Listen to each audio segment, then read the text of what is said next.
தமிழின்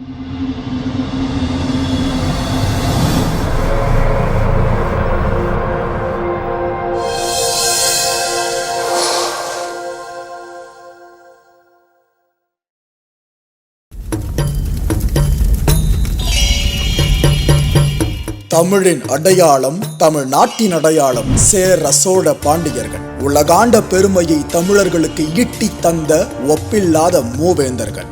வில்லம்பு, புலி, மீன்கள் இவர்களது சிம்மாசன வரலாறு சொல்லும் சின்னங்கள். 1000 யானைகள் வந்தாலும் எதிர்த்து நிற்கும் நெஞ்சுரம்.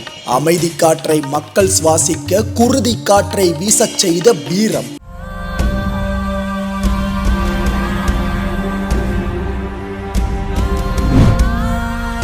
மூவேந்தர்களில் மிக முக்கியமான சோழர்கள். சோழர்களில் சிம்ம சொப்பனமாக திகழ்ந்த ராசராச சோழன். விடும் மூச்சு காற்றில் கூட சோழன் வாசமடிக்கும். அப்பேற்பட்ட சோழர்கள் இப்போது எங்கே? பொன்னியின் செல்வன் ராசராச சோழனின் உண்மையான சமாதி எது? தமிழ் மொழியை வைத்து பெருவுடையார் கோயில் கட்டப்பட்டது எப்படி? சோழர்களின் எதிரியான பாண்டியர்கள் எப்பேற்பட்டவர்கள்? சிவனுக்கும் பாண்டியர்களுக்கும் என்ன தொடர்பு? வீரம் முறுக்கேறிய ரணதீரன் கோச்சடையான் யார்? குமரிக்கண்டம் அழிந்தது எப்படி? சோழ சாம்ராஜ்யம் சரிந்தது எப்படி? சீனர்களுக்கும் ஜப்பானியர்களுக்கும் தமிழ் மீது ஏன் அவ்வளவு ஆசை? போதி தர்மர் என்ற மனிதர் கடவுளானது ஏன்? ராவணன் என்ற மன்னர் உண்மையிலேயே வாழ்ந்தாரா? சித்தர்களும் வெற்று கிரகவாசிகளும் பேரரசர்களை சந்தித்தது உண்மையா? ஓலைச்சுவடிகள், கல்வெட்டுகள், செப்பேடுகள் சொல்லும் செய்தி என்ன? இந்த 13 கேள்விகளுக்கும் விடை தேடி நாம் தஞ்சையில் தஞ்சம் புகலாம். ஆய்வுக்காக தம் வாழ்க்கையையே அர்ப்பணித்த முனைவர் தெய்வநாயகத்துடன் ஒரு நெடுந்தூர பயணம். இது தமிழரின் இழந்த பெருமைகளை மீட்டெடுக்கும் ஓர் அறம் சார்ந்த முயற்சி. அந்த காலகட்டத்திற்கே சென்று பயணிப்போம். பயணத்திற்கு தயாராகுங்கள். தேடல். நாம் சோழ தேசம் நோக்கி பிரயாணிக்க உள்ளோம்.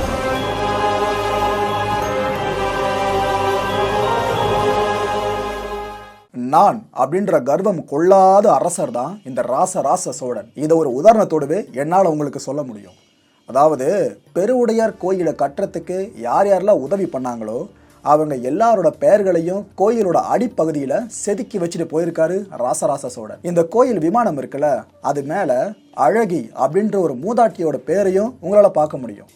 எப்படி இந்த பேர் அங்க போயிருக்குன்னு பார்த்தீங்கன்னா, இந்த கோயில் கட்டுற அந்த ப்ராசஸ் போயிட்டு இருந்திருக்குல்ல, அந்த நேரத்துல அங்க இருந்த தொழிலாளர்கள் எல்லாருக்கும் நீர் ஆகாரங்களை ஒரு மூதாட்டி கொடுத்துருக்காங்க. அவங்களே தானா முன் வந்து இந்த உதவியை அவ்வளோ பேருக்கும் செஞ்சிருக்காங்க. இந்த விஷயம் பேரரசர் காதுகளுக்கு போகுது. அதனால தான் கோயிலை கட்டி முடிக்கிறதுக்கு முன்னாடியே அந்த கோயில் விமானத்தில் அழகி அப்படின்ற அந்த மூதாட்டியோட பேரை அவர் பொறிச்சிருக்காரு. இதுதான் ராசராச சோழன் அப்படின்றது. பொன்னியின் செல்வன் இந்த படம் இப்போ வரைக்கும் தமிழர்கள் மத்தியில் பரபரப்பாக பேசப்பட்டு இருக்கிறது. ஒரு சிலர் என்ன நினச்சிட்டு இருக்காங்க, பொன்னியின் செல்வன் கதையிலையும் படத்துலேயும் வந்த கேரக்டர்ஸ் இருக்குல்ல, இது எல்லாம் அப்படியே நிஜத்தில் வாழ்ந்த கேரக்டர்ஸ். படத்தில் எப்படி அவங்களோட குணாதிசயங்கள் சித்தரிக்கப்பட்டிருக்கோ இதே மாதிரி தான் நிஜத்தில் அவங்க இருந்தாங்கன்னு தவறான புரிதலை கொண்டுகிட்டு இருக்காங்க. இந்த பொன்னியின் செல்வன் கதையே ஒரு புனைவு தான். இதை நான் மட்டும் சொல்லலை, இந்த கதையை எழுதினார் பார்த்தீங்களா அமரர் கல்கி கிருஷ்ணமூர்த்தி அவர்கள். அவரும் சொன்ன விஷயம் இதுதான். உண்மையா வாழ்ந்த கேரக்டர்ஸை புனைவா எடுத்து இந்த கதையில பயன்படுத்திருக்கேன்னு சொல்லியிருந்தாரு. ஸோ பொன்னியின் செல்வன் படத்துல சொல்லப்பட்டிருக்க கதைக்கும் அதுல இருக்க கேரக்டர்ஸ்க்கும் நிஜத்துல நிகழ்ந்த உண்மை வரலாறுக்கும் உண்மையிலேயே வாழ்ந்த கேரக்டர்ஸ்க்கும் இடையில மிகப்பெரிய முரண் இருக்கு. நான் திரைப்படங்கள் பார்ப்பதை நிறுத்தி ஏறத்தாழ 40 ஆண்டுகள் ஆயிற்று. இப்போ பொன்னியின் செல்வனை மட்டும் பார்க்க வேண்டிய ஒரு சூழல். அதனால் பொன்னியின் செல்வனை நான் பார்த்தேன். நிறைய நண்பர்கள் அது குறித்த வினாக்களோடு என்னிடம் வருகிறார்கள். அந்த நிலையில் நான் கொஞ்சம் பார்க்க வேண்டியதாக இருந்துச்சு. பார்த்தேன். அது பொன்னியின் செல்வன் என்ற பெயரே நீங்கள் பார்த்தீங்கன்னாக்கா ராஜராஜனின் வரலாறு இல்லை அப்படிங்கிறத சொல்லுது இல்லையா? அது பொன்னியின் செல்வன் என்ற அந்த புதினத்தை, அதாவது நாவலை படைத்தளித்தவர் கல்கி கிருஷ்ணமூர்த்தி. அந்த கல்கி கிருஷ்ணமூர்த்தியினுடைய பொன்னியின் செல்வன் நாவலைத்தான் இவர்கள் திரைப்படமாக ஆக்குவதற்கு முயற்சி செய்திருக்கிறார்கள். ஆனாலும் திரைப்படம் என்பது மிகுந்த பொருட்செலவிலே நிறையா செலவு பண்ணி நிறைய கலைஞர்களை வச்சு ஒரு சேர ஒரு ஆள் இயக்க பெற்று பல்வேறு விதமான இணைப்புகளை எல்லாம் கொண்டு உருவாக்கப்பட வேண்டியதாக இருக்குது இல்லையா? அப்போ தேவைக்கு ஏற்ப பல்வேறு இடைச்செருகல்கள் இருக்கும். அப்புறம் திரைப்பட ஆக்கம் என்பதற்காக சில தேவைகள் இருக்கும். இப்போ கல்கியின் புதினத்திலேயே பொன்னியின் செல்வன்லேயே வரலாற்று குறிப்பு என்பதனை நீங்கள் அதிகம் எடுத்துக்க முடியாது. ஒரு 30 விழுக்காடு வரலாறு இருந்துச்சுன்னா 70 விழுக்காடு கற்பனை தான். அது கல்கி கிருஷ்ணமூர்த்தியினுடைய கற்பனை. அந்த நிலையில் அடிப்படைகளில் ஒரு சில கூறுகள் மறக்க முடியாத மறுக்க முடியாத உண்மைகளாக இருக்கும். அதில் ராஜராஜன் என்பவன் அருண்மொழித்தேவன் என்ற இயற்பெயரோடு அந்த இளமை பெயரோடு அவன் திகழ்ந்தான் என்பது ஒன்று. இரண்டாவது ஆதித்த கரிகாலன் என்பது வரலாற்று குறிப்பு. அது ஆதித்த கரிகாலன் என்பவன் வரலாற்றை சார்ந்த ஒரு இளவரசன். சுந்தர சோழன், குந்தவை நாச்சியார், வானவன் மாதேவி, அது போன்று இருக்கக்கூடிய அந்த பெயரீடுகள் எல்லாம் அந்த பாத்திரங்கள்லாம் வரலாற்றில் வர்றாங்க. வரக்கூடிய பழுவேட்டரையர்கள் என்பதற்கு பழவீடு என்று சொல்லுகின்ற பொழுதே கொஞ்சம் அவங்களுக்கு ஏதாவது ஸ்ட்ரைக் ஆகும். அவர்கள் கீழப்பழுவூர் என்கின்ற இந்த பகுதி அரியலூருக்கு போகிற வழியில், தஞ்சாவூர்லேருந்து போகிற வழியில் அவங்க இருக்கிறாங்க. அந்த மேலப்பழுவூர் கீழப்பழுவூர் அவர்கள் 2 கோயில்களை படைத்து தந்திருக்கிறாங்க. அந்த சான்றுகள் இருக்கின்றன. அவற்றை பற்றியெல்லாம் பொன்னியின் செல்வனில் நாவலில் கல்கி கிருஷ்ணமூர்த்தி குறிக்கிறார். அப்படி குறிக்கின்ற பொழுது கற்பனையில் பல பாத்திரங்களையும் சேர்த்து சில இடங்களில் திரிபுகள் செய்கிறார். வரலாற்று பாத்திரத்தையே தன்னுடைய கதையினுடைய அந்த செல்லுகை, அந்த கதை நடத்தி செல்லுதல் என்ற அந்த முறைக்கு ஏற்ப அவர் மாற்றுகிறார். அந்த மாற்றுதலையும் திரைப்படத்தில் இவர்கள் இன்னும் கொஞ்சம் மாற்றிக்கிட்டாங்க. எனக்கு உள்ள அதே அந்த திரைப்படத்தை பார்த்தேன் என்ற அந்த முறையில் தஞ்சாவூர் கோட்டை என்று சொல்லிவிட்டு கங்கை கரையில் வாரணாசியில் இருக்கக்கூடிய படித்துறையை காட்டுறதுங்கிறது எந்த அளவிற்கு பொருத்தமானதுன்னு எனக்கு தெரியல. அதுபோல் தஞ்சாவூர் கோட்டை என்றும் சொல்கிறாங்க, அதே மாதிரி பழையாறை கோட்டை என்று சொல்லுகிறார்கள்.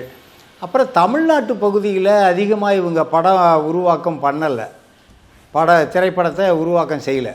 வட நாட்டிலையும் அப்புறம் கொஞ்சம் அயலகங்கள்லேயும் அவங்க கொஞ்சம் பண்ணியிருக்கிறாங்க. அது மட்டும் எனக்கு புரிஞ்சிச்சு. சரி, திரைப்பட நிலையில் இந்த மாதிரி செஞ்சுருப்பாங்களோ அப்படின்னு நான் நினச்சிக்கிட்டேன்.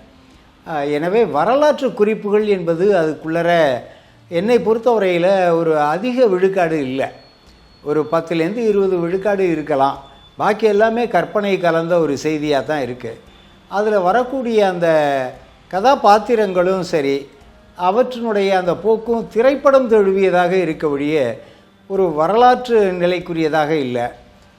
அந்த காலகட்டத்தில் ராஜராஜனுடைய காலகட்டத்தில் வழங்கிய தமிழ் மக்களினுடைய, குறிப்பாக சோழ தேசத்தில் இருந்த ஒரு வழக்காற்று பேச்சு என்பதும் கொஞ்சம் சிந்திச்சிருக்கலாமோ அப்படின்னு நான் நினச்சேன்.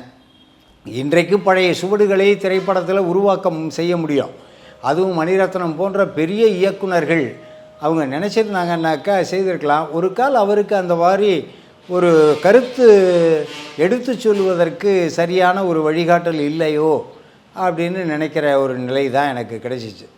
எனவே எப்படியாக இருந்தாலும் அந்த அருண்மொழித்தேவன் என்ற பெயரில் ராஜராஜனை பற்றிய ஒரு பரவலாக்கத்தை செய்தவர் என்ற முறையில் அவரை நாம் பாராட்டத்தான் வேண்டும். திரைப்படம் இன்னும் கொஞ்சம் வளமாக எடுத்திருக்கலாம். என்னுடைய ஒரு அறிவுக்கு எட்டிய நிலையில் அந்த திரைப்படத்தை நான் அப்படி தான் பார்க்க வேண்டியதாக இருக்குது. சாமானியரில் இருந்து சினிமா நட்சத்திரங்கள் வரைக்கும் சோழரோட பெருமையை நல்லாவே தெரிஞ்சு வச்சுருக்காங்கன்னு தான் சொல்லணும். இதுக்கு உதாரணமாக நடிகர் விக்ரம் அவர்கள் கூட இந்த சோழர்களை பற்றியும் அவங்களோட கட்டுமான பெருமையான ராசராச சோழனோட இந்த தஞ்சை பெருவுடையார் கோயிலை பற்றியும் அவ்வளோ விஷயங்களை அழகாக சொல்லியிருந்தாரு. We all talk about the pyramids and how could they have possibly built it? How did they do it so many years ago? But do you know that in India we have so many temples, but the one with the highest gopuram is there in Tanjavur, which is where the Chola dynasty had happened, and his role, Rajaraja Cholan, had built it. That particular temple has the highest gopuram in the whole world. The top stone alone, it's a single stone that weighs 80 tons. 80 tons, not 1 ton or 2 tons. And how did they do it? But do we know that? We all go to the pyramids, we go see the Leaning Tower of Pisa. Someone said something very nicely. He said, we are actually appreciating a building that doesn't stand. It's falling over and wow, let's take a picture, let's take a selfie, and we're getting excited. But we have temples today that stand and they didn't use plaster. Do you know that for this particular stone, they had to use a ramp which was 6 kilometers long, which was pulled by bulls, elephants, and people. 6 kilometers long to get it up there, without any machinery, without any cranes, without anything. And they didn't have plaster. It's withstood 6 earthquakes. You know what happens when an earthquake comes? Without plaster. What they have done is they have an outer wall, then inside that they have a corridor of 6 feet, which is an open, just a corridor, and then they have another structure inside which goes all the way to the top, which is why they can withstand earthquakes, which is why they stood so long. So these are all things that we need to know about. This particular king has built 5,000 dams in his time, and he's made a water management ministry in that time. He's had elections for the village leaders. He's asked them to name cities after women. Why should it only be men? Why can't it be named after a queen? And they've had hospitals, free hospitals, and and he actually brought loans. I mean, he used to give loans. He used to help people get dignity, not just throw money around. So this is something that's so illustrious. And this happened in the 9th century. I'm sorry I'm taking so much time. It happened in the 9th century when the rest of the world, you talk about superpowers today, the 9th century all this happened when we had the biggest maritime naval thing in the world. And it went all the way to Bali, all the way to Malaysia, and went till we sent emissaries to China. And you know what was the superpower doing then? America hadn't been discovered by Columbus till 500 years later. So think about our culture, think about how advanced we were. We need to be proud of this. It's nothing to do with North India, South India, West India, East India. It is, we are Indians. And we need to feel proud about that. And England is so illustrious, but Englands were invaded by the Vikings, and the Europe was in the dark ages during the 9th century. They had nothing going on. So don't you think we should celebrate history? அன்பர்கள் அத்துணை பேரையும் வணங்கி வரவேற்கிறேன். பிற்கால சோழர் வரலாறு என்பது சான்றுகளின் அடிப்படையிலே உறுதியான ஒரு வரலாற்று தொகுதியாகும். சோழர்களினுடைய பெருவாழ்க்கையை பற்றியும் அவர்களுடைய பெருவெற்றிகளை பற்றியும் பேராற்றல்களை பற்றியும் அவர்கள் செய்தளித்து மீண்டிருக்கிற அற்புதம் வாய்ந்த மக்கள் நல பணிகளையும் பற்றிய பதிவுகள் இந்த வரலாற்றிலே நமக்கு கண்கூடாக காண கிடைக்கின்றன.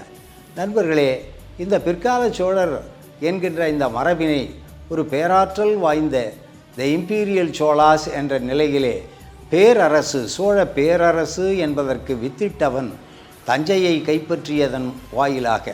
தஞ்சையை முத்தரையர்கள் என்ற அந்த குறுநில மன்னர்களிடமிருந்து கைப்பற்றியவனாக, வெற்றி வீரனாக திகழக்கூடியவன் விஜயாலய சோழன் என்பவனாவன்.